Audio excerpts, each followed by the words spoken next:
Hello, and welcome to Senior Code Review Buddy. Today I'm going to talk about magic values, what they are, how we can adjust them to increase the readability of our code. To start off, a magic value is any value, it can be a string or a number, that has been placed directly into our code without being connected to any variable. For example, in the code, if x is greater than or equal to 5, 5 is a magic value. From just looking at that statement, we don't have any idea what 5 refers to. Is it safe to change the 5 to a 4 or a 6? What happens if we do? We could read the code around our magic value and realize that the function here is taking a query and returning the number of records that match that query, but only if at least 5 records match to the query. This doesn't explain why the limit is 5, though. So maybe we ask around some more and find out that this was a business decision. At this point, it's clear we could have saved some time if instead of just having if x is greater than or equal to 5, we had if x is greater than or equal to required number of records to return count. And we had a variable with that set to 5, and maybe had a comment above it listing or explaining why the business decision was made to pick 5 here. If we made this change, it would be much easier for people in the future to read this code and understand what was happening. All right, let's look at a few examples of how we could implement this into the code. So we've got a small function here that takes a user's subtotal and computes what the total should be, adding taxes and shipping cost. We've got a single line, but it's got multiple magic values. We'll have to use external knowledge to give these magic values meaningful names, because sort of by definition, that's the problem with magic values. Just by themselves, it's hard to know exactly what they mean. So we'll assume that this company is based in Ontario, and we know the tax rate there is 13%. So we can change this 0.13 into a constant. Give it Ontario, yes. Ontario tax rate equals 0.13. And then use that here. In fact, we probably should have its own section for readability purposes to make it clear that, yeah, this is just computing the tax rate. All right, so we've got one magic value gone. And if we look at the next part, it's the shipping calculation. It looks like we charged $10 for shipping if the person didn't spend $100, otherwise shipping is free. So we could probably change $10 into standard shipping cost, and then $100 into free shipping cutoff amount.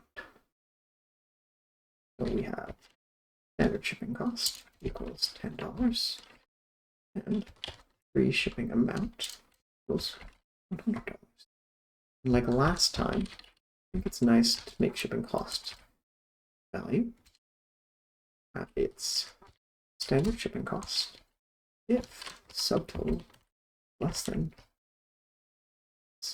0. All right. So I think what we have here is much more readable now, easier to get at a glance. I didn't pull out the 0 to its own variable because I think given the context here, it's kind of clear what this is referring to.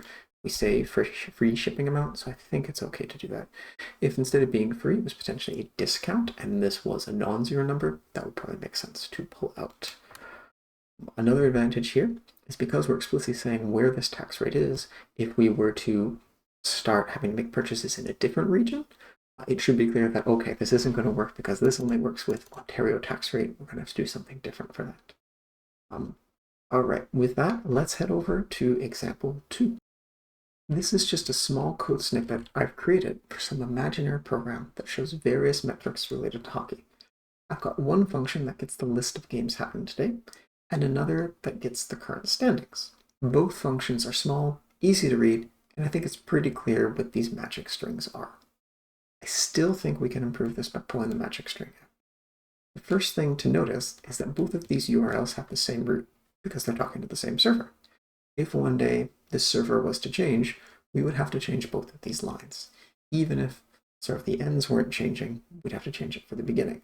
So we could extract that root to a variable that they could both use, and then we'd only have to change that line. And then even if we had 5 or 6 other functions that were querying different parts of that server, we'd still only need to change the root. So let's create that root variable. Let's call it NHL API root. Just take this. And then we'll create a variable for both of our URLs as well. So we'll have NHL now schedule URL. Here we'll use URL lib.parse.URL join to add the two parts together. So we add our root, and we add the specific part that this cares about. And we'll do something similar, but we'll call this one NHL standings instead. Then instead of having these hard-coded strings, these constants.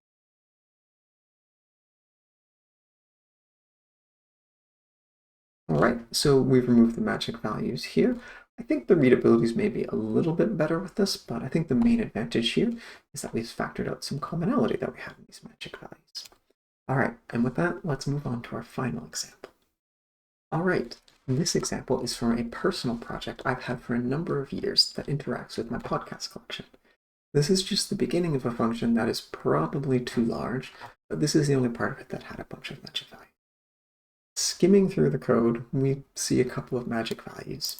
TALB, EIT2, /XA9ALB, /XA9NAM.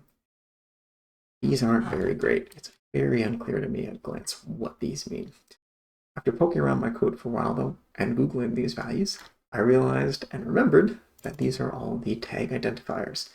TALB is for albums of MP3, TIT2, title, /XA9ALB, album, /XA9NAM, name.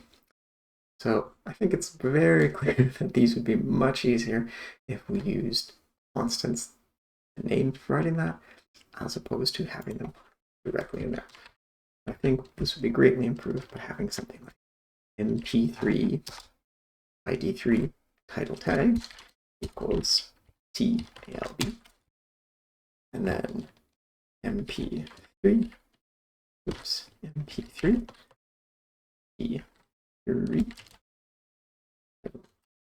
oops, sorry, this one could be album. This one is title. And then also doing a similar thing, M4A. Now we will replace it with code. I think you would agree with me that it's much easier now that the magic values are hidden behind this to understand what is going on here.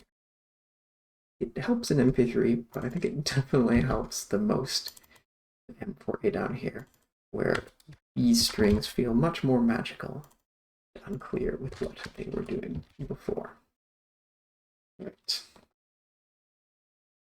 Note, I didn't touch MP3 or .m4a because I think in this context, similar to the 0 from our previous example, don't think we would gain too much by replacing this with something like mp3_file_extension. I think this is very clear what it is. We're directly comparing to something called extension. So I think this is fine.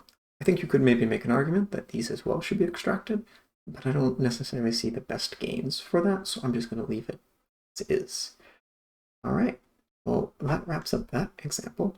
Thanks for walking through these examples with me today. If you have any comments, code you'd like me to review, or ideas you'd like me to talk about, please leave a comment below or reach me at chris@seniorcodereviewbuddy.com. Thanks, and have a great day.